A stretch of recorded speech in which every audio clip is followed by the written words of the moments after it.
Okay, today is Monday, July 3rd, and I'm feeling pretty good. I'm very encouraged by what I'm seeing today. So I've already done one set of squats, and I did a lot of warm-ups, took everything from the front, was making sure that my left-right balance was looking pretty good, making sure I'm getting my knees totally out, and that I'm not getting that cave-in to the left that I was seeing before. So what I did was basically I ran all those drills I was telling you about last week, and I think it made a big difference, and just really focusing on driving those knees out makes a huge difference. So the first one went well. I would say only about a 3 out of 10 on the pain scale for my adductor. So that's also improving, which is obviously good news. Now granted, this is pretty backed off weight. Still about 10% backed off, but it's very encouraging. So I'm feeling a little bit better now. Things are looking better, feeling better. What I want to do now is take this next set, 'cause I'm only doing 2 sets today of 355, take this next set and get some film from the left side, or which actually would be my right side, and make sure that that right hip that usually is a little bit high is getting deeper now that I'm making these improvements, getting the mobility better and getting things dialed in. So I'm gonna hit this setup, take a look at it, and then that's really all I have for today, and I'll check in later in the week.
Okay, it is Friday, July 7th, and I didn't get any footage of my workout on Wednesday because I went to my other gym. I just had some really easy work to do anyway, it wasn't much. But one of the things that we did change is I am now doing on my easy day on Wednesday, I'm doing tempo squats. So just kind of taking it nice and easy, using lightweight, just really focusing on that motor pattern and getting my knees out and trying to get this problem fixed. So I did that on Wednesday and it went fine. And then today I was going to 390 for 3 sets of doubles, which is again about 10% backed off, but my groin is still bothering me a little bit. It is much improved, all right? It feels way better than it did before, but it's not 100%.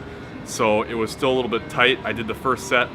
It actually looks really good. Like these are about as good as my squats have ever looked, at least from the front angle, keeping everything symmetrical.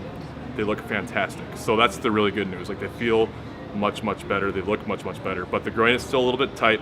Thankfully, after that, loosened up, felt much better, so I'm hopeful that I'm getting pretty close here to getting back to being able to squat a little bit heavier. But we're gonna probably just stick with the 2.5% increases for the next few weeks until I go into my meet and just take what's there that day. But the good news is it seems like my strength is maintaining like we were kind of hoping to do. I mean, they went really well. 390 for doubles is like nothing, it was cake. So that's the good news. And the other good news is I tested from both sides again to see how my depth would look from the right to the left, because if you saw my video a couple weeks ago, part of the problem I was having, it was way different, and my right side was staying way higher than my left side.